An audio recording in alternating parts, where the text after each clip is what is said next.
Bonjour à toutes et à tous et bienvenue à cette présentation sur le nouveau code d'éthique et les normes de pratique mises ensemble par le NSCSW. Je m'appelle Joelle Badman et je suis une travailleuse sociale ici à Dartmouth. Je travaille aujourd'hui comme consultante, principalement avec des organismes de développement communautaire. Et le NSCSW m'a demandé de collaborer à l'animation de cette formation sur le nouveau code, spécialement pour les travailleuses et travailleurs sociaux francophones. L'objectif de cette présentation est vraiment de vous accompagner dans la compréhension et l'application de ce nouveau code et surtout de relier à votre pratique des exemples concrets à travers de la réflexion et des exemples. Avant qu'on commence, je veux juste prendre un moment pour exprimer ma reconnaissance envers cette terre, envers les générations de personnes Mi'kmaq qui en ont pris soin, dont les savoirs, l'intendance et les cérémonies ont nourri les rivières, les forêts, les terres sur lesquelles moi aujourd'hui j'ai le privilège de vivre et de travailler, et vous autres aussi. J'honore les histoires, les langues et l'enseignement qui continuent de guider la communauté Mi'kmaq et aussi les settlers et de soutenir les relations vivantes entre toutes les personnes de ce territoire.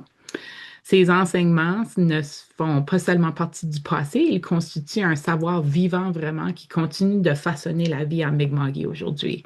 Et pour moi, comme personne qui, tu sais, habite ici maintenant, ils offrent aussi des repères, m'invitant à apprendre le respect, la réciprocité, la responsabilité et le soin envers la terre et envers les autres. Je tiens également à reconnaître les Afro-Néo-Écossais ainsi que leur histoire et leur influence actuelle dans la province. L'histoire des personnes d'ascendance africaine en Nouvelle-Écosse est une histoire de résilience et de contributions majeures qui ont profondément changé la province. Puis malgré les obstacles et les injustices, ces communautés ont créé un héritage culturel, social et historique essentiel à notre histoire collective comme néo-écossais. S'engager dans des démarches de réparation, c'est reconnaître ses contributions et travailler concrètement vers plus d'équité, plus de justice et de respect des droits. Cet engagement doit aussi se traduire en actions réelles. On ne peut pas juste en parler. Puis des actions réelles qui soutiennent la guérison, l'autonomisation des communautés afro-néo-écossaises.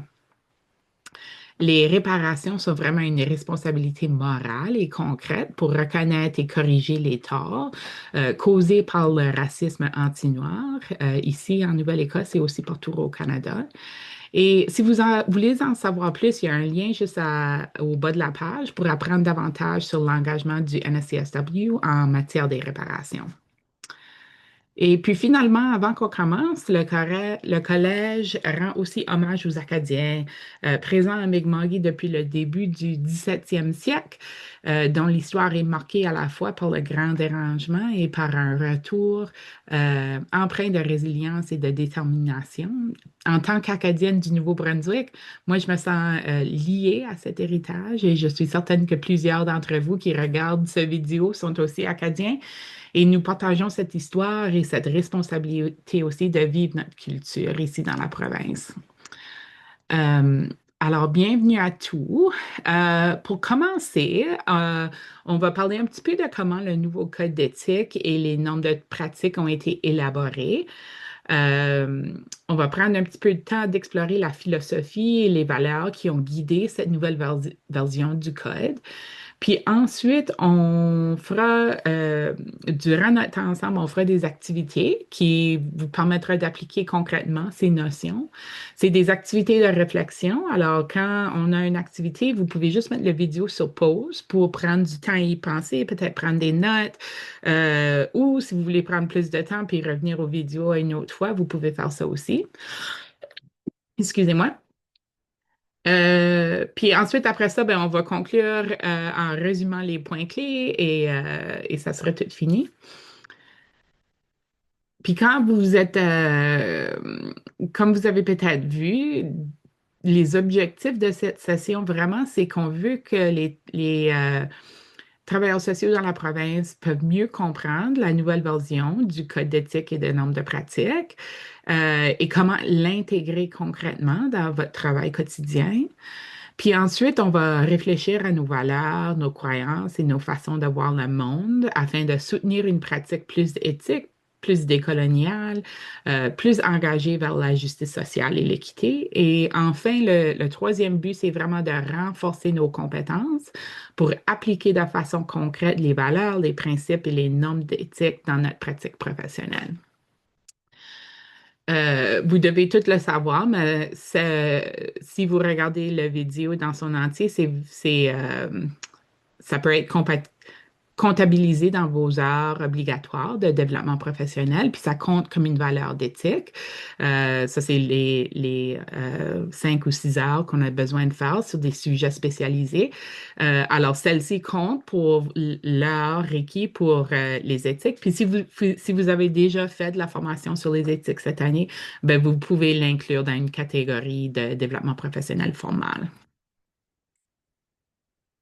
Avant qu'on commence, je vous encourage, je vous invite d'ouvrir le nouveau code d'éthique puis l'avoir avec vous pendant cet exercice.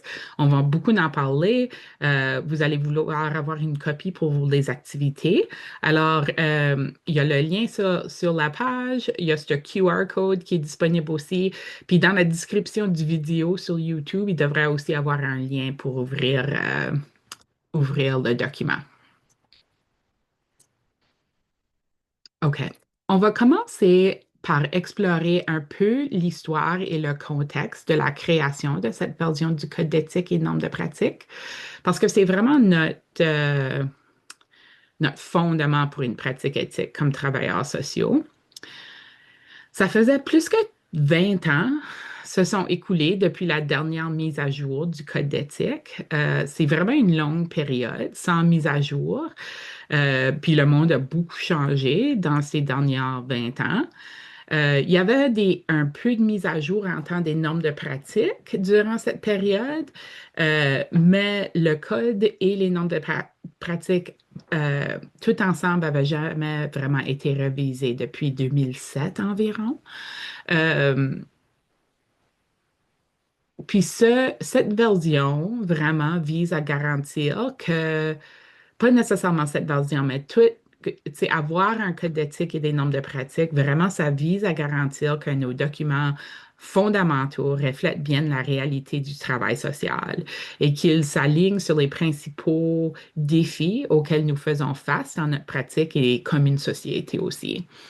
L'objectif principal et la mission du travail social, c'est de promouvoir la justice et l'équité et de soutenir les personnes dans leur cheminement vers du bien-être. Et c'est vraiment important de se rappeler, quand on pense à ça, nos origines en tant que travailleurs sociaux. La profession a été créée en réponse aux pires effets de la révolution industrielle. On a connu un grand changement dans une société auparavant largement agraire et de nombreuses personnes ont commencé à déménager d'un milieu rural et se déplacer vers des villes.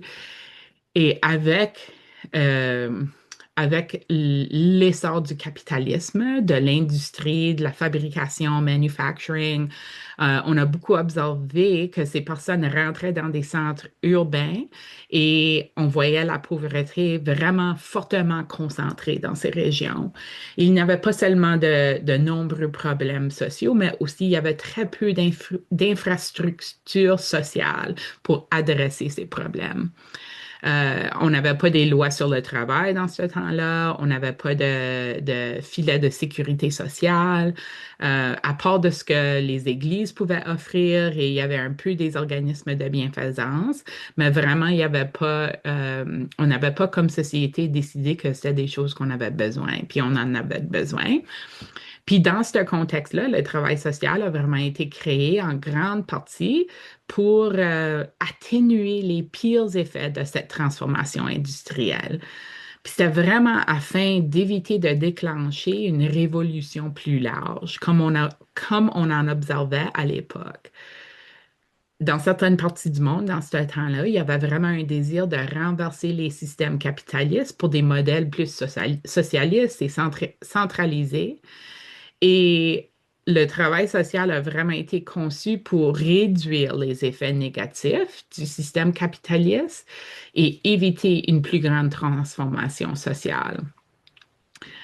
Et c'est vraiment important qu'on connaisse cette histoire, car notre histoire comme profession n'a pas été formée afin de mettre fin à la souffrance en raison de justice et de moralité. Elle a plutôt été fondée sur la limitation de la souffrance afin de soutenir un système économique qui nécessite que certaines personnes souffrent. Vraiment, c'est ça que le capitalisme demande. Et ça ne veut pas dire qu'il n'y a pas eu des importants changements par la création du travail social. Il y avait des travailleuses et des travailleurs sociaux qui ont beaucoup contribué à l'avancement du changement. Des personnes comme Jane Addams et le Settlement Movement ont beaucoup permis des avancées importantes, notamment pour les femmes. Et il y avait aussi Mary Richmond qui a publié le premier manuel de gestion de cas et a travaillé à l'intérieur des systèmes existants et a beaucoup comme influencé du changement de cette façon-là. Mais le Canada est un État colonial et le travail social est aussi une profession qui a des racines dans ce fait qu'on est un État colonial. Et pendant une grande partie de cette histoire, les travailleurs sociaux ont agi comme agents de contrôle de l'État. Puis ça, on voit vraiment ça dans les politiques d'assimilation qui ont eu un grand impact sur les communautés autochtones. Cependant, alors que le travail social se développait au Canada dans ce contexte de colonisation et de racisme anti-noir, on a également assisté à l'effacement de traditions de guérison des communautés Mi'kmaq, des communautés africaines néo-écossaises, des Acadiens. Euh, Puis on a mis vraiment comme euh, on a mis des valeurs vraiment sur des méthodes occidentales euh, et non sur des différentes façons de savoir, de connaître, de guérir de ces différentes communautés. Et ça a beaucoup influencé les pratiques contemporaines du travail social.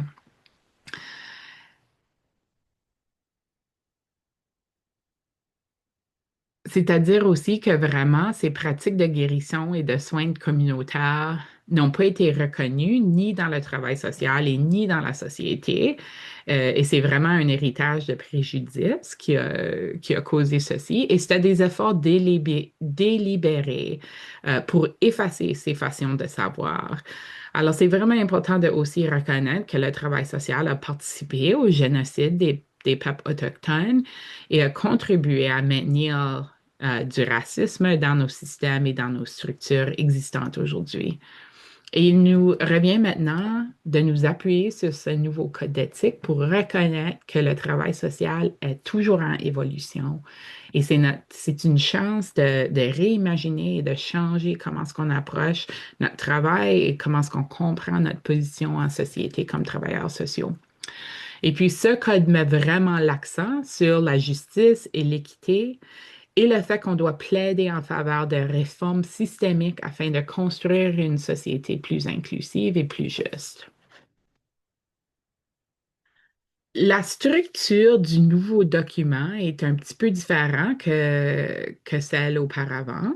Euh, le document qu'on avait avant, il y avait un code d'éthique et il y avait des normes de pratique et c'était des documents séparés.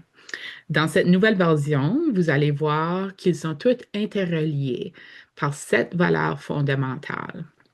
Sous chaque valeur, on retrouve un principe directeur qui définit les paramètres du comportement éthique, ainsi qu'un contexte pratique visant à ancrer les situations où cette valeur ou ce comportement éthique peut s'appliquer. Les normes de pratique associées à chaque valeur établissent les normes minimales Alors, c'est-à-dire, comme on dirait en anglais, the minimum standard. Et, euh, et vraiment servent comme un roadmap pour guider la façon dont on peut gérer les tensions éthiques dans notre pratique. Euh, et aussi compris celles qu'on rencontre à tous les jours, vraiment. Parce que dans notre profession, il y a beaucoup de tensions éthiques. Et souvent, dans le travail social, lorsqu'on fait face à une tension éthique, c'est parce qu'il n'existe pas une réponse claire ni une solution évidente. C'est complexe. Alors, il s'agit parfois de choisir l'option le moins dommageable et l'option qui causera le moins de tort en reconnaissant que les choix qui s'offrent à nous et aux personnes avec qui on travaille ne sont pas toujours idéaux compte tenu des limites de nos systèmes et des ressources disponibles ou indisponibles. Puis, les travailleurs sociaux naviguent constamment ces réalités. On doit agir de bonne foi, on doit faire preuve de jugement professionnel solide, on doit s'engager dans une réflexion approfondie afin de gérer ces dilemmes et ces tensions et aussi tenter de prévenir davantage de préjudices. Si vous consultez la page YouTube du NSCSW, vous pouvez voir qu'il y a d'autres présentations qui parlent un petit peu de la façon dont ces documents ont été élaborés, mais je vais vous donner un bref aperçu. Euh, il y a eu un important travail à l'échelle nationale avec l'Association canadienne des travailleuses et travailleurs sociaux, et ceci a été suivi avec du travail au niveau provincial. Le code d'éthique et les normes de pratique ont fait partie d'un processus avec la CTS commençant en 2019. Puis ça a commencé avec des excuses officielles de la CTS. Ces excuses étaient vraiment importantes. Elle reconnaissait que le travail social a joué un rôle dans le génocide des peuples autochtones. Elle prenait aussi l'engagement d'aller vers la réconciliation et la décolonisation en intégrant des principes de la Commission de vérité et de réconciliation, CVA, dans notre document principal, le Code d'éthique. À partir de ce travail, beaucoup de consultations ont été menées à travers du pays avec différents groupes provinciaux. Il y avait des consultations et des échanges. Et puis, durant ce processus, ça a été interrompu en 2020 à cause de la pandémie, mais ils ont recommencé ce travail, je pense, comme en 2022. Puis le code ou le code national a été approuvé en juin 2023. Puis, une fois que ce document a été finalisé, le NSCSW a commencé à réfléchir à la manière de l'adapter au contexte de la Nouvelle-Écosse, puis le contexte unique qui se passe ici dans notre province. Alors, le NSCSW, dans ce temps-là, a mis en place des groupes de discussion. Ils ont travaillé avec leur comité de décolonisation. Ils ont travaillé avec leurs partenaires au ABSW, the Association of Black Social Workers. Puis ils ont fait des consultations avec des travailleurs sociaux au moyen de sondages et des groupes de discussion. Ils ont aussi eu des échanges avec des groupes ciblés au sein de communautés qui vivent de la marginalisation structurelle. Et puis les principaux changements pour la version de la Nouvelle-Écosse, ce qui est un petit peu différent du Code national, inclut un approfondissement des sections liées à la CVR, particulièrement en ce qui concerne la décolonisation et les droits des peuples autochtones. Ils ont également euh, C'était vraiment important de s'assurer que la lutte contre le racisme anti-noir et les démarches vers des réparations soient aussi au cœur du code d'éthique ici en Nouvelle-Écosse. Puis les nouveaux normes de pratique, euh, eux-mêmes comprennent des dispositions liées aux réparations pour le racisme anti-noir, ainsi que le racisme environnemental, des identités intersectionnelles et il y a aussi une pièce de réflexion approfondie sur nos propres biais et notre engagement envers un processus de désapprentissage comme travailleur social, parce qu'on a beaucoup à apprendre, mais on a aussi beaucoup à désapprendre. Puis le nouveau code établit aussi clairement que pour être un travailleur social, une travailleuse sociale, une travailleuse sociale, excuse-moi, compétente, il faut être un travailleur social culturellement sensible. Et puis la section 7 du nouveau document met particulièrement l'accent sur cet aspect, mais c'est vraiment tout comme l'ensemble du document, il parle. On a également mis à jour certaines normes de pratique pour tenir compte des réalités contemporaines, comme des choses, les dossiers électroniques, comme tout comme ça. Et puis finalement, on a vu beaucoup de changements dans le langage, puis comment est-ce qu'on a évolué le langage dans ce nouveau code d'éthique. On passe de la notion des soins personnels, self-care, où vraiment on pense au souvent, c'est vraiment comme le self-care, ça met l'accent sur l'individu et c'est insuffisant en tant que le fait que les travailleurs sociaux font face à la détresse morale vécue régulièrement. Euh, Puis ce langage change de comme soins personnels plus aux soins collectifs ou soins communautaires, collective community care. En façon, on parle des soins personnels.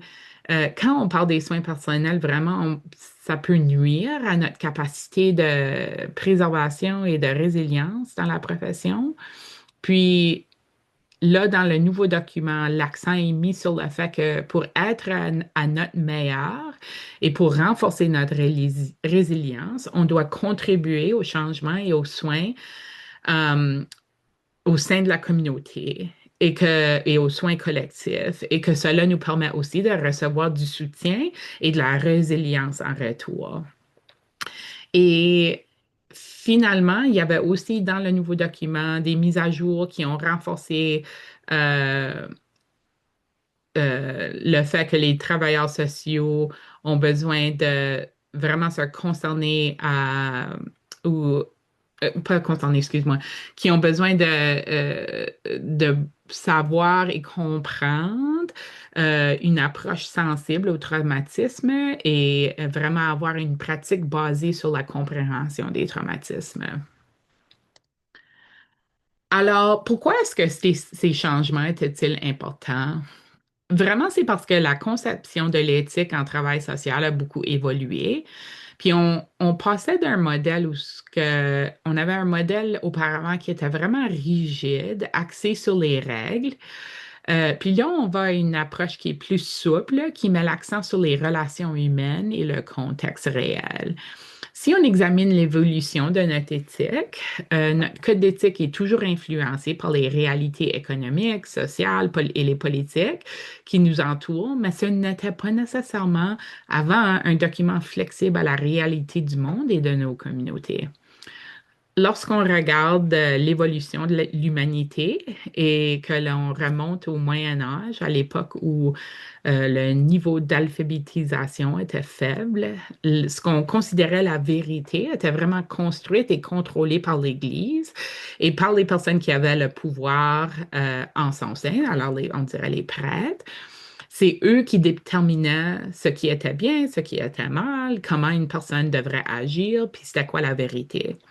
Puis en passant de ce temps du Moyen Âge à la Renaissance, les découvertes scientifiques ont commencé et on a commencé à utiliser la méthode scientifique pour définir la vérité ainsi que l'éthique. Alors cela, ça décidait ce qui était moralement acceptable ou non, mais c'était toutefois encore un processus très hiérarchique et il y avait un petit nombre de personnes, principalement des hommes, qui avaient le savoir, qui avaient les réponses. Alors, c'était vraiment une approche souvent très paternaliste. Puis, entrant dans l'époque moderne, avec l'avancement du capitalisme et du patriarcat, les dilemmes éthiques et les notions de vérité ont souvent été définis en fonction de ceux qui avaient le pouvoir au sein d'une communauté ou d'une famille. Alors, c'était plus l'Église, c'était là la famille et la communauté. Et puis encore, ça s'agissait d'une approche très paternaliste parce que c'était souvent les hommes qui avaient ce pouvoir. Puis, à mesure que notre profession a évolué, elle a été façonnée par ces dynamiques. Alors, on a aussi développé un modèle d'éthique marqué par un déséquilibre de pouvoir où la relation entre le professionnel, les travailleurs sociaux, les experts et le client pouvait perpétuer des préjudices systémiques en fait de ne pas considérer des facteurs culturels, des facteurs historiques, économiques, etc. Alors, où en sommes-nous aujourd'hui? Ça, c'est un petit peu de l'histoire. Là, on va changer à parler un petit peu de où ce qu'on est aujourd'hui.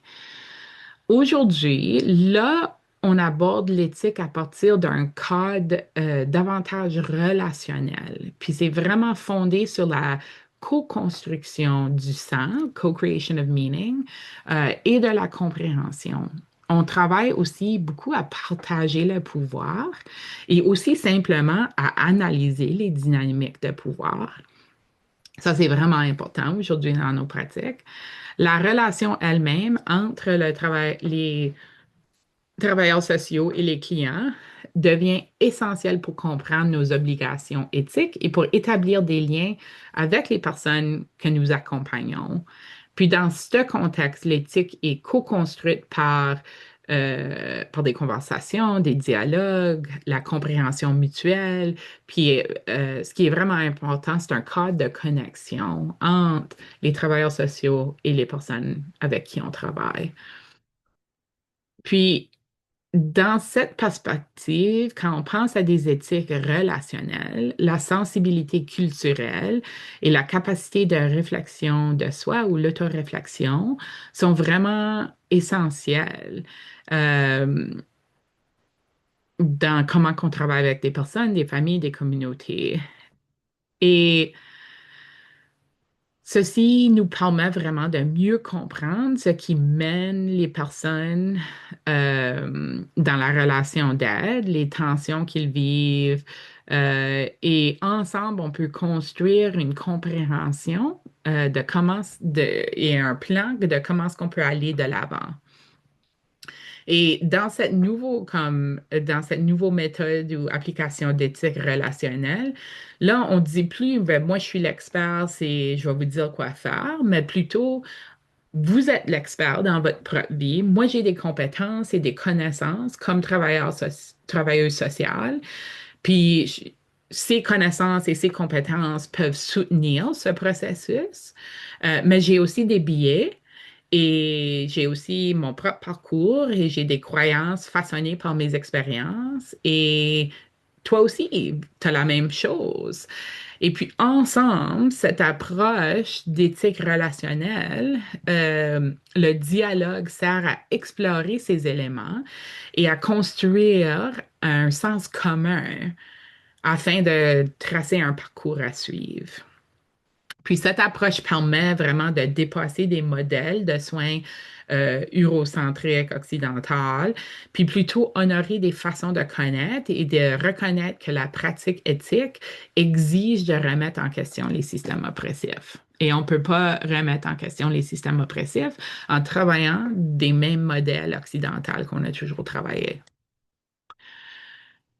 Euh, Le code d'éthique précédent, comme j'en ai déjà parlé, était limité et il était nécessaire d'élargir en raison de la complexité de nos systèmes, de l'histoire de notre profession et des barrières structurelles auxquelles font face beaucoup de personnes qu'on supporte et on travaille nous autres mêmes dans ces systèmes et on fait face aux barrières structurelles.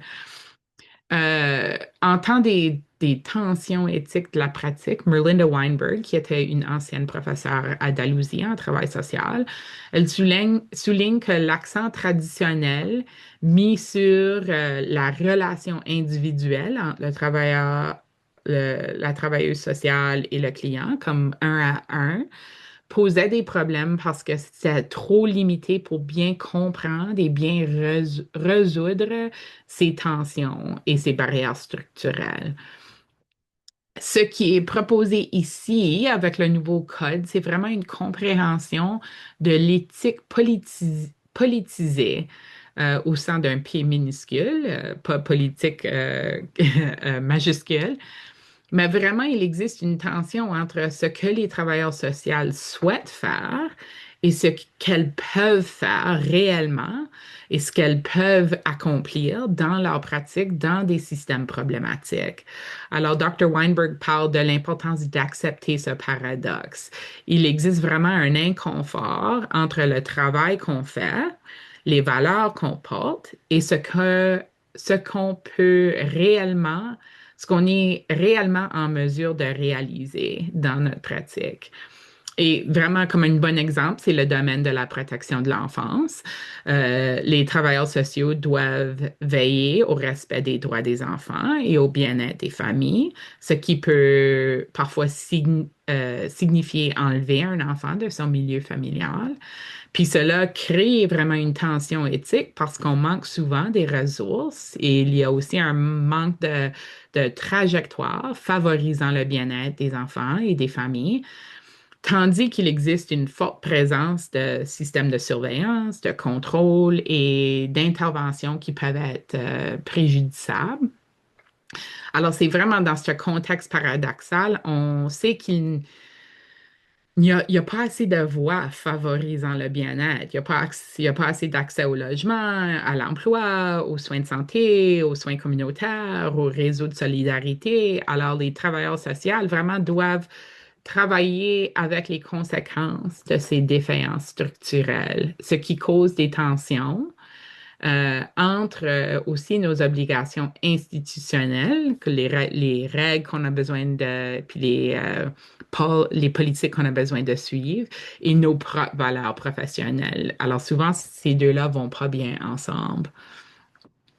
Enfin, il y a aussi un contexte historique important dans notre pratique et vraiment ça a rapport à Freud et la psychoanalytique qui a beaucoup marqué la profession, mais on reconnaît aujourd'hui que certaines de ces idées peuvent être nuisibles car elles rendent les systèmes moins responsables et mettent la responsabilité sur les individus. Puis on voit ça souvent dans notre compréhension comme une société des problèmes sociaux. Et cette approche a aussi limité la portée de l'éthique en mettant de côté les enjeux sociaux et structurels plus larges qui influencent le bien-être de tout le monde. En mettant l'accent sur la responsabilité individuelle, on a tendance à oublier les contraintes structurelles. Alors, les travailleurs sociaux sont souvent aussi tenus responsables de situations qui sont en réalité causées par des problèmes systémiques.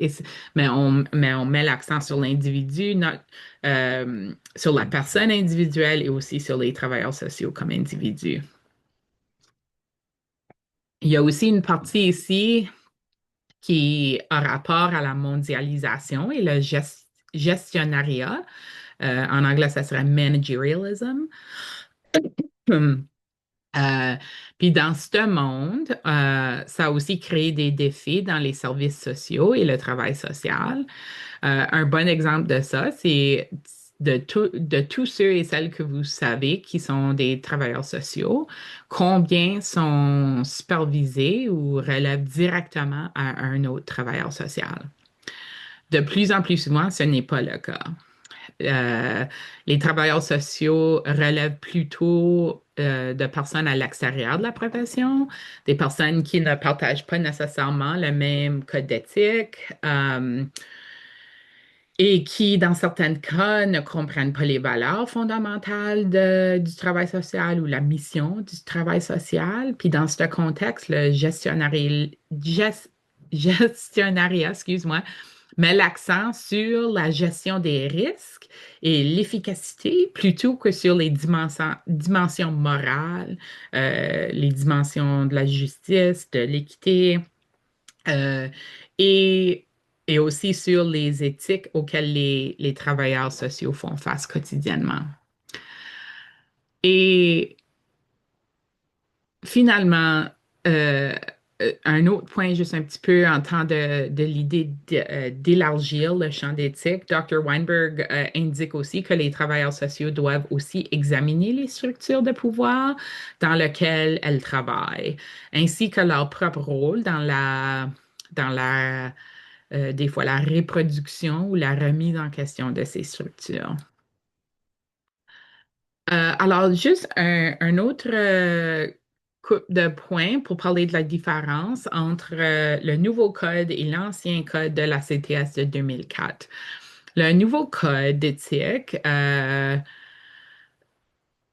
vraiment, de tout ce qu'on vient de parler de Dr. Melinda Weinberg, puis d'élargir le champ, le nouveau Code d'éthique national répond à cet appel et vraiment nous aide à réfléchir à comment on peut appliquer une perspective éthique qui s'oriente vers l'action sociale, le changement structurel et la façon dont les systèmes plus larges influencent nos comportements et nos actions comme travailleurs sociaux. Il y a quelques différences entre l'ancien code d'éthique de la CTS et celui qu'on a aujourd'hui en Nouvelle-Écosse. Il y a des différences en tant que l'accent a été mis plus largement sur la décolonisation et les réparations et la réconciliation, et non seulement le concept de justice sociale au sein large, mais plus spécifiquement la décolonisation, la réconciliation, les réparations. Et aussi entendre la réceptivité culturelle comparée à auparavant dans le document de 2004, c'était plutôt comme le respect pour la diversité. Ben là, on parle plus de comme un atout en travaillant avec des personnes de différentes cultures, plus de sensibilisation dans ce cas-là.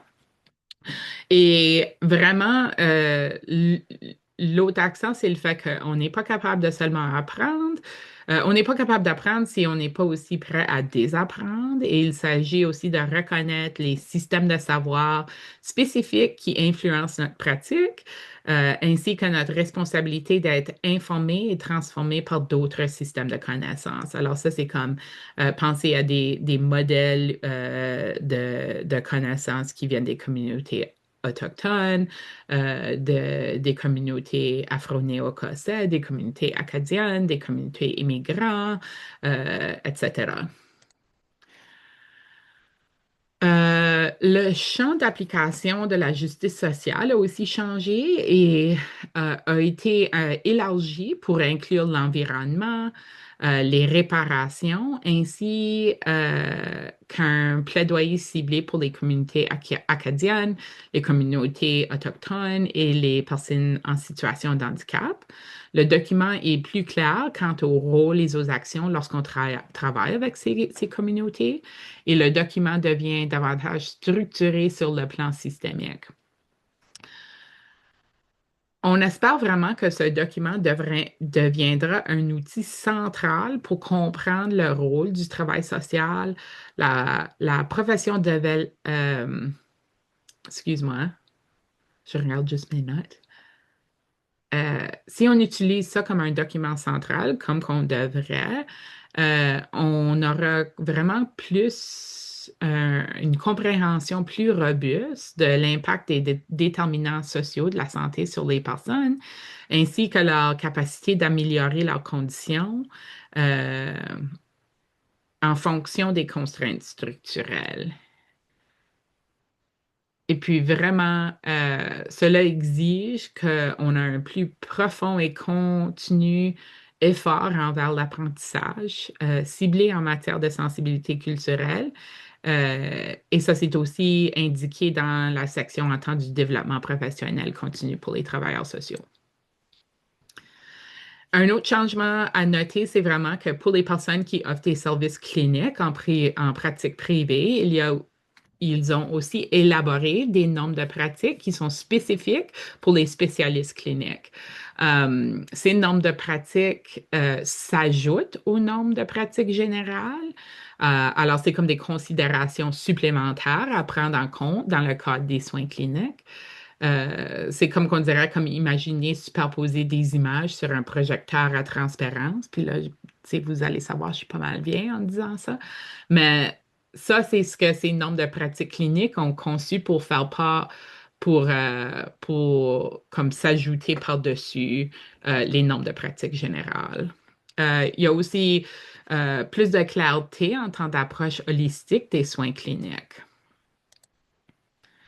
Alors, dans le nouveau document, il y a, comme j'ai mentionné, il y a 7 valeurs fondamentales de haut niveau du code d'éthique. Et dans le document complet, il y a des principes directeurs et des normes de pratique. Alors, ces 7 valeurs fondamentales, certaines sont nouvelles, d'autres sont les mêmes qu'avant. Alors, numéro un, respecter la dignité et la valeur de toutes les personnes, ça a resté pas mal pareil.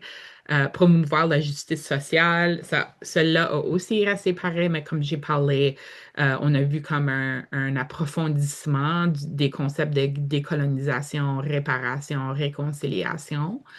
Numéro 3, c'est une nouvelle valeur elle-même, établir la vérité, la réconciliation. Alors ici, on dit que les travailleurs sociaux défendent les valeurs et les principes de la réconciliation et de la décolonisation et aussi reconnaissent les perspectives autochtones dans leur pratique, comme on a parlé. Alors ça, c'est une nouvelle valeur.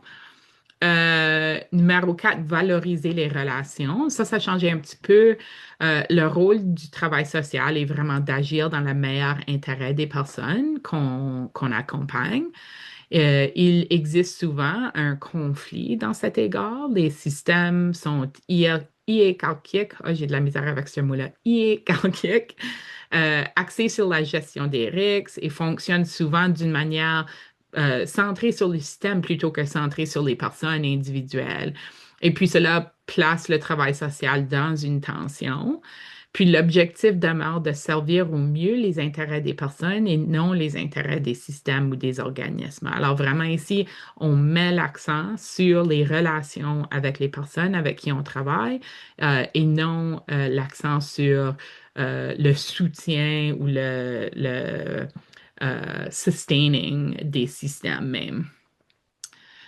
Numéro 5, ça a resté pas mal pareil. On a vu un renforcement concernant les limites professionnelles claires. Puis ici, il y a des choses qui sont uniques à la Nouvelle-Écosse. Par exemple, 48% des travailleurs sociaux en Nouvelle-Écosse travaillent en milieu rural. Et puis, en travaillant dans des milieux ruraux, il y a plus, ça peut être plus difficile parce que les relations sont différentes dans des petites communautés. Alors, le document vise à offrir davantage de lignes directrices dans ces contextes où les relations sont moins clairement définies parce que c'est la nature d'habiter dans une communauté rurale. Alors, il y a eu un petit peu de change là. Euh, Numéro 6, c'est pas mal la même chose. Cette section a été élargie en temps de documentation.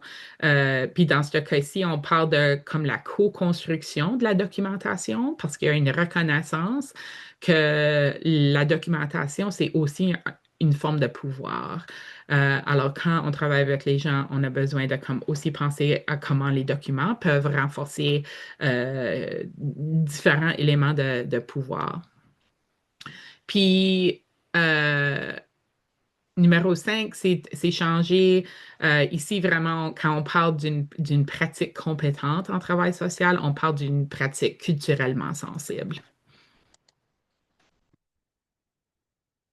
Alors ici, il y avait comme quelques hypothèques principales ou comme des foundational assumptions du code d'éthique et vraiment, retournant à ce que je parlais avant, ici, c'était pour souligner qu'avec le nouveau code d'éthique, on ne voit pas l'éthique seulement comme le fait de suivre des règles ou de se conformer. on a vraiment une vision où la prise de décision éthique est un processus actif, un processus avec beaucoup de réflexion, un processus qui est ancré dans une compréhension des systèmes sociaux dans lesquels on travaille. Et puis, le premier pont, la première hypothèse principale, c'est que la pratique éthique est euh, clairement liée à l'action sociale. Et cela veut dire que des notions comme la décolonisation, la réparation et la réceptivité culturelle, c'est pas des ajouts, mais c'est bien au cœur même de ce qui signifie agir de manière éthique en travail social. Le deuxième élément important, c'est la reconnaissance que la lutte contre l'injustice systémique fait partie de notre responsabilité professionnelle, puis c'est vraiment une partie intégrale. Puis on parle pas seulement d'intervenir auprès des individus, mais aussi de voir et de nommer les barrières structurelles, les injustices et historiques, tout ce qui affecte directement les réalités des personnes et des communautés, particulièrement ceux et celles qui sont marginalisés. Et puis enfin, le code repose sur un engagement clair envers l'équité, la diversité et l'inclusion. Et cet engagement demande qu'on dépasse l'analyse des situations individuelles pour comprendre les dynamiques plus larges de pouvoir, de privilèges et d'exclusion et d'inclusion qui font partie des systèmes dans lesquels on travaille et dans lesquels on intervient. Euh, Voici quelques éléments clés dans la délibération éthique. Euh, selon cette façon plus actuelle de comprendre l'éthique dans le nouveau document. La prise de décision éthique, ça se concerne pas seulement avec nos interactions individuelles. Euh, Ça inclut également le fait de défendre et de contribuer au changement systémique. Euh, Puis le changement systémique qui favorise la justice et l'équité. Et aussi, on en a déjà parlé, mais vraiment aussi, une pratique éthique existe aussi avec des divers systèmes de connaissances. Afrocentriques, systèmes de connaissances des Autochtones, d'autres cultures, et ceux-ci doivent être intégrés avec des approches occidentales, traditionnelles.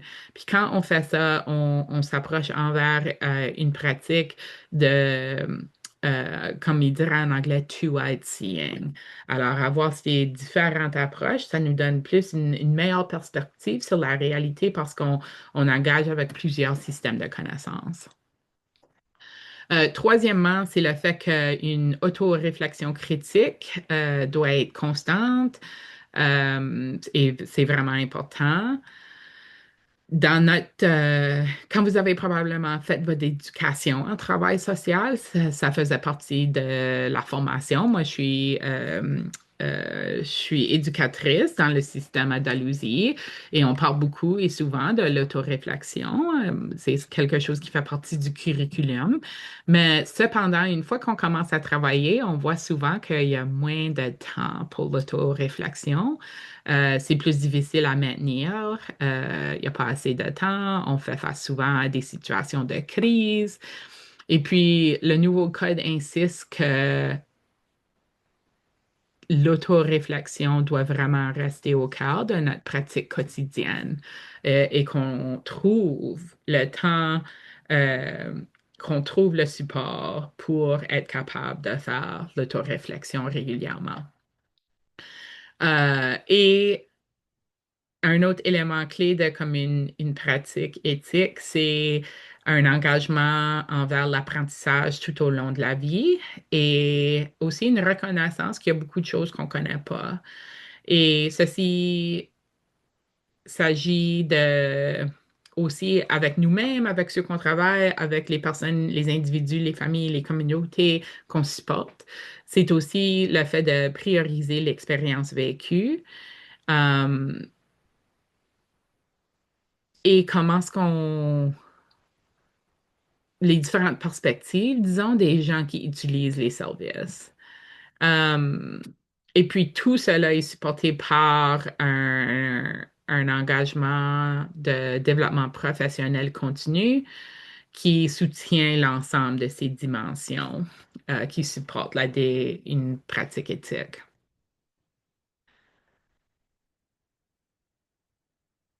Une des méthodes qu'on encourage pour l'autoréflexion, c'est la communication narrative, comme on dirait en anglais, storytelling. Euh, Comme travailleurs sociaux, on est toujours en position d'écouter les histoires des autres. Et la communication narrative est vraiment une approche qu'on peut prendre pour créer du sens, pour comprendre. Euh, et avec les histoires, c'est vraiment comme une fouille archéologique. On découvre des couches, on découvre des éléments au fil du temps, parfois lentement, parfois très lentement, mais toujours en manière intentionnelle, en manière délicate. C'est aussi un petit peu comme un oignon, disons. Et puis, les histoires, nos histoires, euh, reflètent souvent notre monde intérieur, nos expériences, nos valeurs, nos idées, nos pensées, euh, nos sentiments. Puis la communication narrative, c'est vraiment un processus central dans l'éthique relationnelle. C'est écouter, c'est raconter, c'est co-créer et entrer en relation les uns avec les autres. Alors, pour la première activité, je vous encourage à mettre ce vidéo sur pause et à vous rendre vers la vidéo liée dans la description pour entendre un peu l'histoire d'Alec. Alec Stratford est le directeur général et le registraire du NSCSW. Et dans cette histoire, il partage un peu son parcours au travail social et comment cela l'a beaucoup informé la manière dont il pratique, la manière dont il se comprend et il comprend les communautés avec qui il travaille. Je vous laisse savoir que l'histoire est en anglais, mais il y a des sous-titres en français qui sont disponibles dans la vidéo. Alors, quand vous avez un moment, vous pouvez mettre pause sur cette vidéo et aller regarder cette vidéo et ensuite retourner.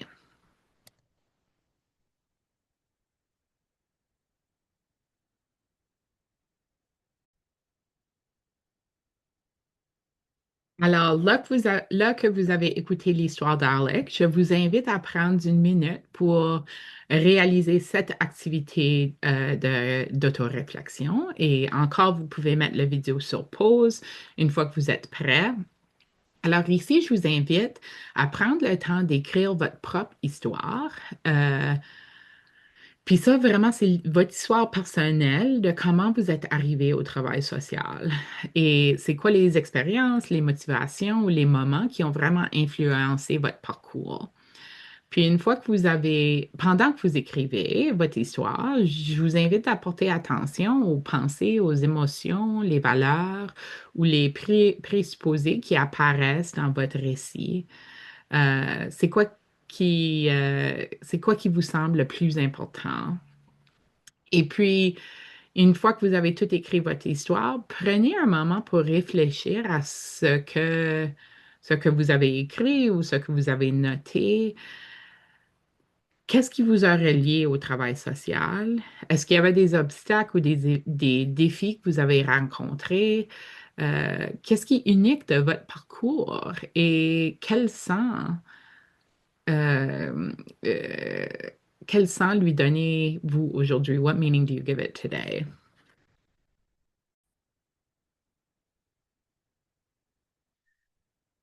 Alors, on fait cette sorte d'activité parce que l'autoréflexion critique est vraiment centrale.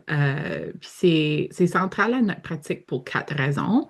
Vraiment, ça supporte notre conscience de soi, ça supporte l'humilité culturelle, ça supporte la prévention de l'épuisement professionnel et aussi la supervision et le mentorat. Vraiment, l'autoréflexion critique, c'est au cœur du développement de la résilience comme professionnel.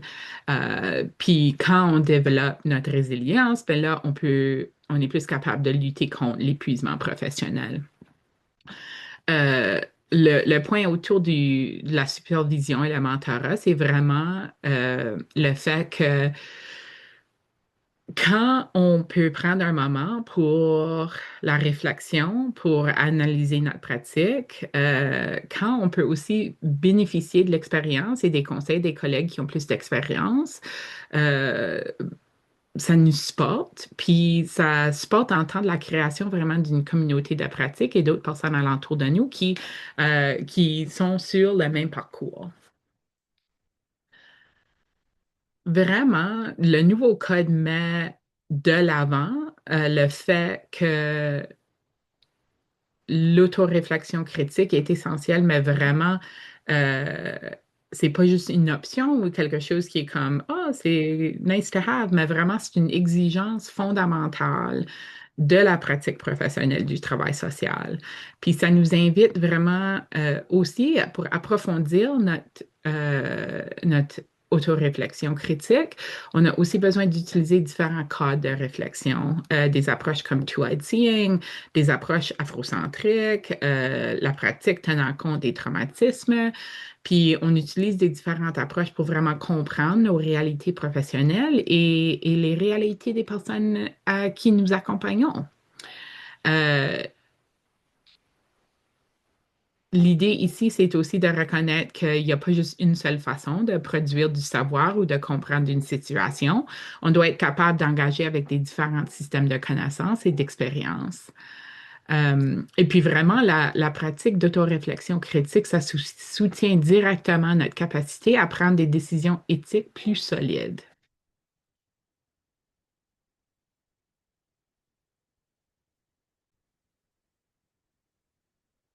L'autoréflexion approfondit aussi notre compréhension de l'intersectionnalité. Puis ça, c'est un terme qui a été développé par une femme nommée Kimberly Crenshaw, une avocate américaine. Et elle étudiait la manière dont la justice, le système de justice traitait des différentes personnes. Puis elle a vraiment trouvé que c'était possible d'analyser une seule dimension d'identité, par exemple l'injustice raciale, mais c'était beaucoup plus difficile de prendre compte simultanément plusieurs différentes identités. Avec l'intersectionnalité, on peut identifier différentes dimensions de notre identité et celle des autres. Et puis, lorsqu'on examine les dynamiques de privilège et d'oppression, euh,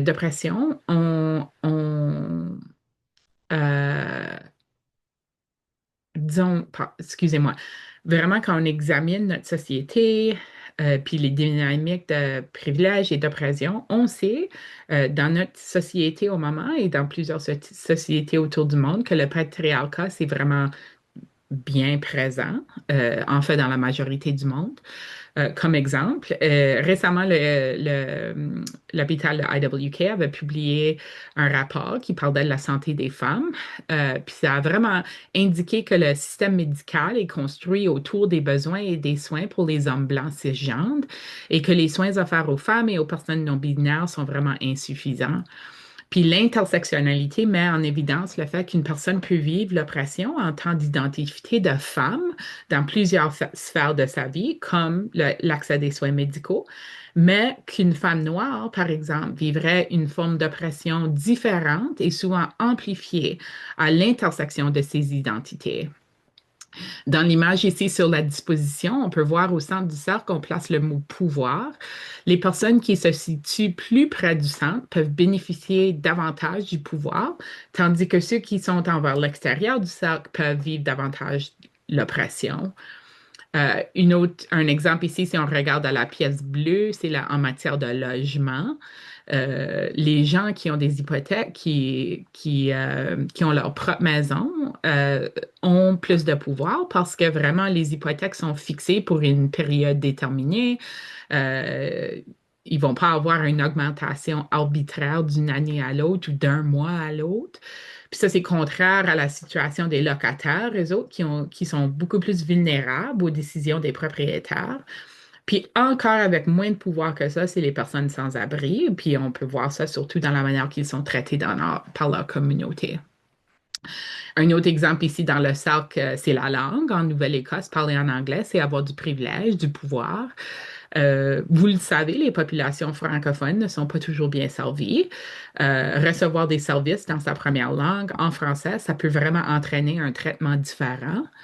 Et si une personne ne parle ni français ni anglais, leur capacité à naviguer, à accéder des services, c'est encore plus complexe, plus difficile, puis ils vont probablement avoir un service moins bon que s'ils parlaient en anglais. L'intersectionnalité nous aide aussi à voir que chaque personne vit des réalités différentes, dépendant de ses identités. Et l'autoréflexion critique nous oblige à reconnaître comment nos propres biais peuvent influencer cette compréhension. L'éthique relationnelle nous rappelle que la relation, c'est vraiment un espace partagé, donc un espace partagé entre la travailleuse sociale et le client. Et notre capacité de réfléchir sur nous-mêmes, c'est vraiment essentiel pour qu'on n'impose pas notre point de vue dans cet espace partagé. Ensemble, ces trois choses, l'autoréflexion critique, l'éthique relationnelle et l'intersectionnalité, ça nous amène à une pratique plus juste. C'est vraiment comprendre la complexité des vécus et des expériences. C'est rester conscient de sa propre position et c'est construire la relation avec la personne avec qui on travaille et construire une relation ensemble. Et tout cela nous permet d'éviter de reproduire des inégalités et de soutenir des interventions qui sont plus respectueuses, plus collaboratives et qui sont adaptées à chaque personne et leurs besoins uniques. Là, j'aimerais vous inviter à prendre un autre moment pour réfléchir. Puis ici, quand vous pensez à votre histoire et à la façon dont votre identité, vos privilèges, votre pouvoir et aussi votre oppression, votre biais influence votre manière de voir le monde et d'entrer en relation avec les autres. Alors, prenez un moment pour penser à ça et ensuite, je vous invite à penser à comment le croisement de votre identité et l'identité des personnes avec qui vous travaillez ou les communautés que vous accompagnez, comment est-ce que ces identités sont pareilles ou peut-être différentes et comment est-ce que ceci influence votre compréhension de l'expérience vécue de cette personne, ces personnes ou ces communautés. Euh, Puis, vous pouvez aussi prendre un petit peu de temps pour penser à comment ces éléments influencent vos réactions, ce qu'on entend, ce qu'on interprète et parfois même ce qu'on ne voit pas parce qu'on n'est pas capable de le voir. L'objectif avec cette réflexion, c'est vraiment de développer une conscience critique de notre positionnement et de reconnaître notre perspective et comment est-ce que notre perspective influence toutes nos interactions. Et puis aussi de travailler vraiment fort pour rester ouvert, rester curieux et empathique dans nos relations professionnelles. Alors, si vous voulez prendre une minute pour une pause, vous pouvez le faire ici.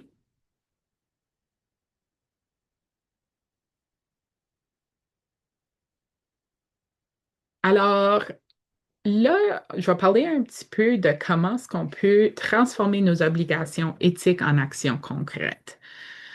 Alors, en 2020, le collège a collaboré avec CCPA, ça c'est le Centre canadien de politique alternative, pour produire un outil visant à soutenir ce travail, à mettre en action des politiques plus éthiques. Puis, ils ont créé le Code de politique sociale. Ils ont lancé le code le jour même que la pandémie a été déclarée. Alors, durant le temps où ils pensaient beaucoup à propos de la création de ce code, ils ont aussi vu que c'était un outil vraiment nécessaire parce que dans cette période, on pouvait voir vraiment clairement les faiblesses des systèmes. Cet outil a été créé pour nous permettre de voir les lacunes de nos politiques aujourd'hui et de proposer de nouvelles orientations politiques.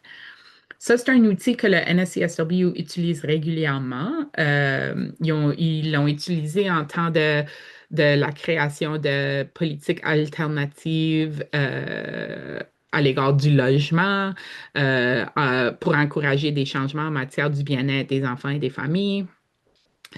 Euh, Puis avec ce document, l'idée, c'est vraiment de dire que nos politiques doivent aussi être intersectionnelles, mais ils doivent aussi être fondés sur les recherches et des données probantes.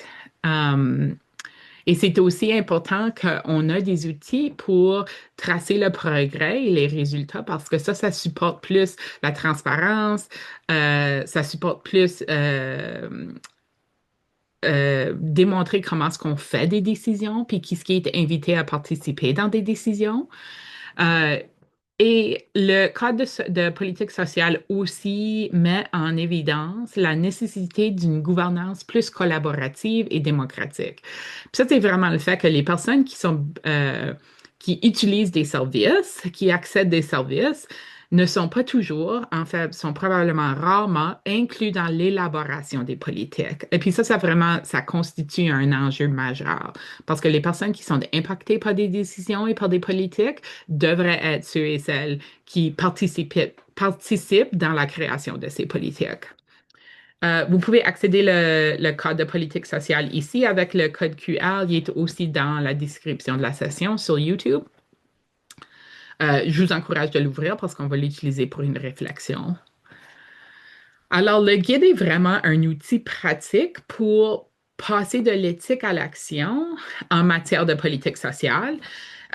Puis, ça inclut 10 principes directeurs. Alors, la première étape pour utiliser le code, c'est de bien comprendre ces principes et leur rôle dans la construction de politiques sociales qui sont plus justes et plus transformatrices.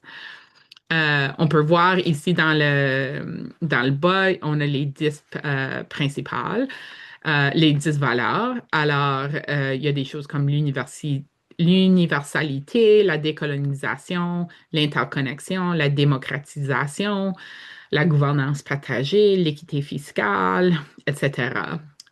Alors, pour commencer, pour chaque politique, l'idée, c'est de s'assurer que les valeurs importantes sont prises en compte. Alors, est-ce que c'est une politique qui est démocratique? Est-ce qu'on a invité des gens à participer dans la création de cette politique qui vont être impactés par cette politique? Est-ce que cette politique s'applique à tout le monde? Est-ce que c'est universel? Est-ce que c'est un plan, est-ce qu'il y a un plan juste de financement? Est-ce que ça contribue au bien-être des gens? Est-ce que ça contribue à du bon travail ou comme on dirait en anglais, decent work? Alors, on fait ça c'est la première étape. Ensuite, on applique euh, on essaie d'approcher la politique avec l'intersectionnalité encore et aussi des données probantes pour analyser comment cette politique affecte différents groupes de différentes façons et aussi de s'assurer que les solutions sont solides. Euh, Est-ce que ça se peut que ça impacte un groupe d'une manière différente qu'un autre? Alors, qu'est-ce qu'on peut faire pour changer cela? Et finalement, on utilise le code pour évaluer des politiques concrètes. Alors, on peut utiliser les valeurs principales pour aussi identifier les forces d'une politique, les lacunes, où est-ce qu'on peut l'améliorer pour que ça soit plus équitable ou plus efficace. Il y a certaines politiques qui peuvent toucher à plusieurs enjeux à la fois. Alors, il y a aussi comme des politiques qui sont intersectionnelles. Par exemple, un bon exemple, ça serait comme le service de garde. Si on utilise une perspective intersectionnelle, on peut dire que ben, un meilleur accès à service de garde, ça cause un meilleur accès au développement de la petite enfance, mais il y a aussi d'autres impacts. Le service de garde, c'est aussi une politique publique qui supporte un plan économique. Alors, pour chaque dollar qu'on met dans des services de garde publics, on génère 2 dollars en retour dans l'économie. Puis ça favorise aussi la participation des femmes au marché du travail parce qu'ils ont accès à des services de garde pour leurs enfants. Ils peuvent retourner au travail ou commencer à travailler. Mais c'est aussi un secteur qui emploie de nombreuses personnes et la majorité de ces personnes sont des femmes.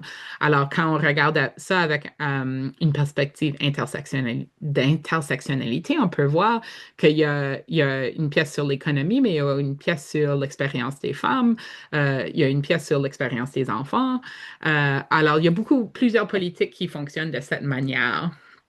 On peut penser à la même chose comme l'aide en revenu ou euh, puis, puis tu sais, si on augmentait le seuil de pauvreté, on influence les salaires pour tout le monde parce qu'on établit un plancher salaire plus élevé que celle qu'on a au moment. Puis on sait aussi qu'avoir accès à de l'argent, il y a plusieurs facteurs de protection en temps de vulnérabilité comme la santé, le bien-être, la violence. Euh, Puis on a vu ça pendant la pandémie parce qu'il y avait des personnes qui ont eu accès à de l'argent, plus d'argent, puis de l'argent plus suffisant, puis plus significatif, puis ça a changé des dynamiques sociales. Alors, une autre activité de réflexion, c'est d'essayer, de réflexion et de pratique, c'est d'utiliser le cadre de politique sociale. Alors ici, j'aimerais que vous pensiez à une situation que vous avez déjà vécue, soit au travail ou personnellement. Choisir un enjeu qui vous semble lié à un système. Alors, si vous avez déjà démontré, déjà expériencé un enjeu connecté à un système, utilisez le code pour examiner cet enjeu. Alors, identifiez les principes directeurs qui s'appliquent, réfléchir en façon que ces principes se croisent ou ce qu'il y a comme des intersections. Puis demandez-vous, est-ce qu'il y a quelque chose que je peux voir maintenant que je ne voyais pas avant d'utiliser le code? Puis une fois que vous avez fait ça, vous pouvez prendre le temps de proposer des solutions. Puis ça peut être des solutions à court terme ou des solutions plus larges, plus systémiques. Puis en faisant ça, en pensant à vos solutions, vous pouvez vous demander, ben, est-ce que mes solutions sont alignées avec les principes? Puis passer à travers des 10 principes pour voir. Puis demandez-vous qui est affecté et comment est-ce qu'ils sont affectés différemment par mon idée, par ma solution. Alors encore, vous pouvez mettre la vidéo sur pause pour faire cette activité.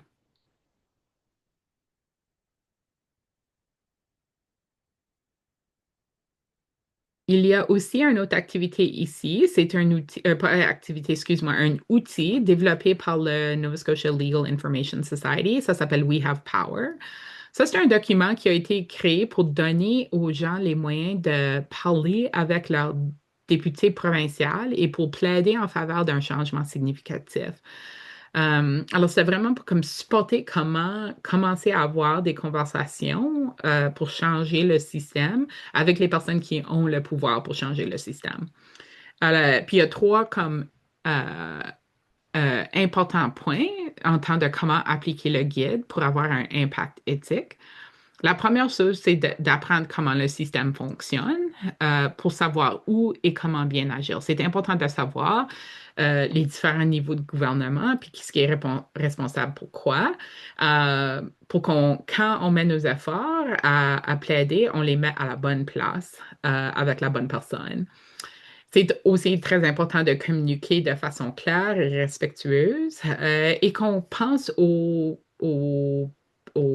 bien commun, pas seulement plaider pour des choses qui peuvent nous impacter, mais qui peuvent impacter des groupes, des communautés, des personnes, des familles.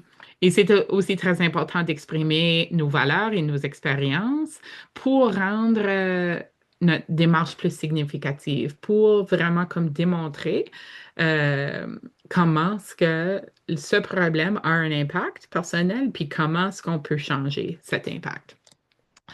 Encore une fois, vous pouvez accéder à ce guide ici avec le code QR ou sur le lien dans la description du vidéo de YouTube. Et puis, vraiment, dans le centre du nouveau code, c'est le fait qu'on a besoin de favoriser le changement social, même quand on travaille dans les systèmes. Et ça peut être vraiment difficile. Le NSCSW, en tant d'organisme indépendant, ils peuvent mettre de la pression sur le gouvernement pour faire des changements de politique sociale, puis ils le font à l'extérieur. Alors, c'est des fois plus facile de travailler à l'extérieur d'un système, puis de plaidoyer pour du changement de l'extérieur que c'est de le faire de l'intérieur. Beaucoup de travailleurs sociaux, eux autres, n'ont pas ce privilège. Ils travaillent à l'intérieur des systèmes même qu'on cherche à transformer. Alors, qu'est-ce qu'on peut faire quand on travaille dans un système pour favoriser du changement dans le système? La première chose, c'est qu'on doit comprendre notre propre capital social.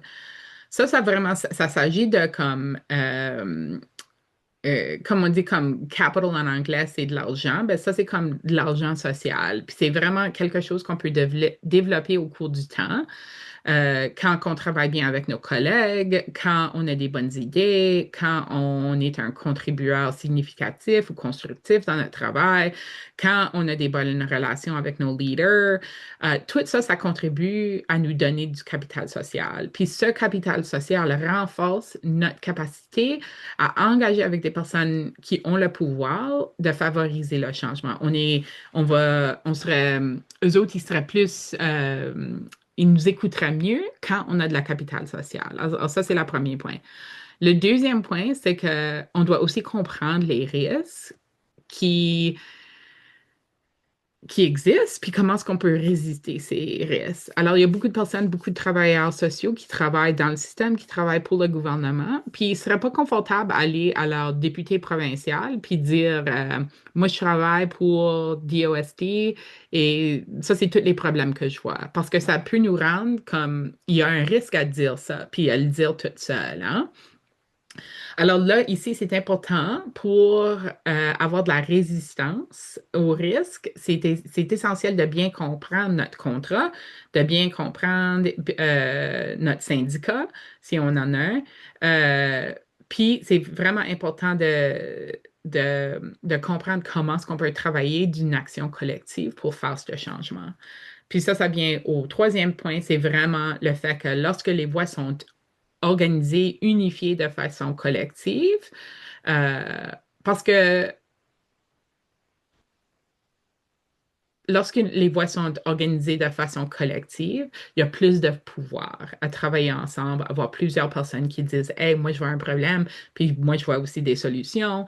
On met ça comme un groupe ou une communauté, on met ça en. Puis il y a plus comme ils disent en français, l'union fait la force. Um,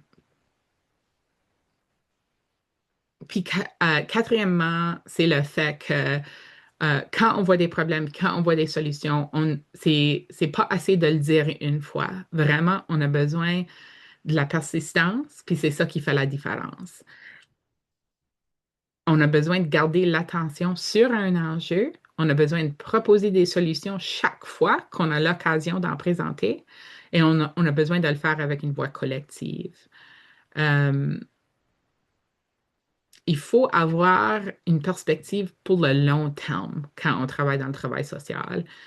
Un bon exemple, je pense, c'est le fait que le NSCSW et d'autres organismes ont commencé à parler dans la province à propos d'un bureau de défenseurs des enfants et des jeunes en 1997. Puis depuis les dernières 10 années, le NSCSW, à chaque fois qu'il rencontrait avec le ministre, à chaque fois qu'il parlait aux médias, à chaque fois qu'il y avait un message en temps du bien-être des enfants et des jeunes, il parlait du fait que la Nouvelle-Écosse était la seule province qui n'avait pas un bureau de défenseur des enfants et des jeunes et qu'on en avait besoin. Puis l'année passée, dans 2025, oui, euh, une loi habilitante a été adoptée pour créer ce bureau, mais on attend encore le financement. Alors vraiment, il y a encore un besoin de persévérance parce que avoir ce message, puis avoir ce message constant était essentiel pour nous rendre à où ce qu'on est aujourd'hui. Puis il y a encore un besoin de continuer la pression, de continuer avec ce message pour que le bureau soit enfin créé et établi. Alors, toutes ces quatre choses sont vraiment importantes pour comment est-ce qu'on peut changer des systèmes de l'intérieur. Ici, je vous invite à... Il y a beaucoup sur cette dispositif, alors prenez une minute si vous voulez pour mettre ça sur pause. Ici, on a une étude de cas et c'est une situation qu'une travailleuse sociale euh, qui travaille avec une famille afro-néo-écossaise et il y a de la violence dans la famille. Um, alors, ici, prenez un moment pour lire ceci.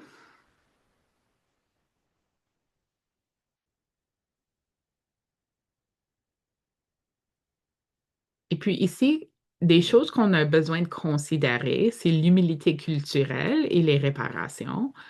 La travailleuse sociale doit faire preuve d'humilité culturelle en reconnaissance des injustices historiques vécues par les Afro-Néo-Écossais et en soutenant activement la justice réparatrice et la lutte contre les inégalités systémiques.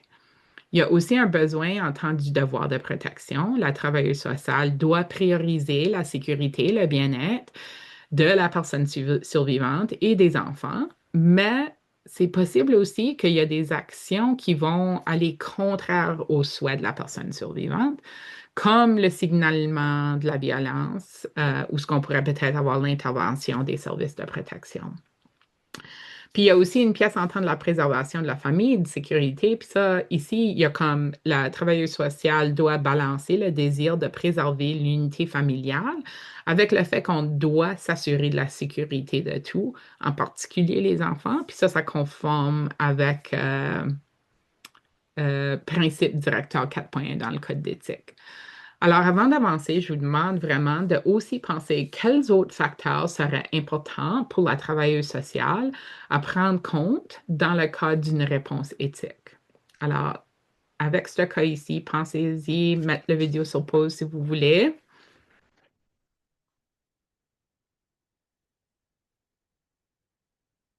Alors, d'autres considérations qui seraient clés, ça serait essentiel de reconnaître le rôle du racisme systémique et de la violence structurelle, et comment ces deux choses peuvent vraiment miner la confiance envers les institutions pour une personne afro-néo-écossaise.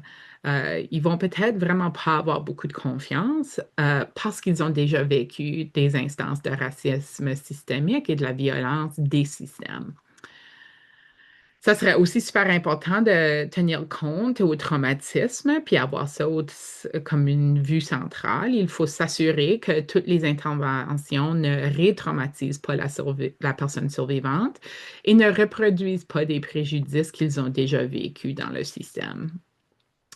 Il y a aussi un morceau alentour de l'autodétermination. Puis ça doit vraiment guider l'approche. C'est respecter le choix de la personne survivante, tout en lui offrant de l'information et de l'accès aux ressources nécessaires pour qu'ils puissent prendre une décision qui est bonne pour eux. Il est aussi vraiment important d'explorer des réponses communautaires et culturellement significatives. Puis ça serait comme, tu sais, est-ce qu'il y a des personnes dans la communauté ou des organismes avec qui on a confiance pour et qui pourraient supporter la famille. Puis on a besoin de pas juste regarder au système formel, mais vraiment les systèmes informels qui peuvent soutenir une personne qui a ces expériences. Alors c'est notre dernière activité de réflexion. Alors, je vous invite à prendre ce moment ici pour essayer d'utiliser le code d'éthique et nombre de pratiques pour l'appliquer à un dilemme éthique que vous avez déjà vécu. Ça peut être quelque chose que vous avez que vous êtes en train de vivre, quelque chose de votre passé, soit dans votre vie professionnelle, au travail ou personnelle. Alors, je vous invite à consulter le code, puis identifier les valeurs, les principes et les normes qui s'appliquent à votre situation. Je vous invite à déterminer les éléments importants à considérer pour prendre une décision éthique. Alors, comme on l'a fait dans l'exemple de l'étude de cas, qu'est-ce qu'on a besoin de penser? Qu'est-ce qu'on a besoin d'être certain? Quelles sont les considérations principales? Euh, Et puis finalement, prenez un moment pour vraiment comme réfléchir en profondeur les différentes perspectives et impacts qui sont possibles de cette situation. Alors, pour la dernière fois, vous pouvez mettre la vidéo sur pause et retourner quand vous avez fini.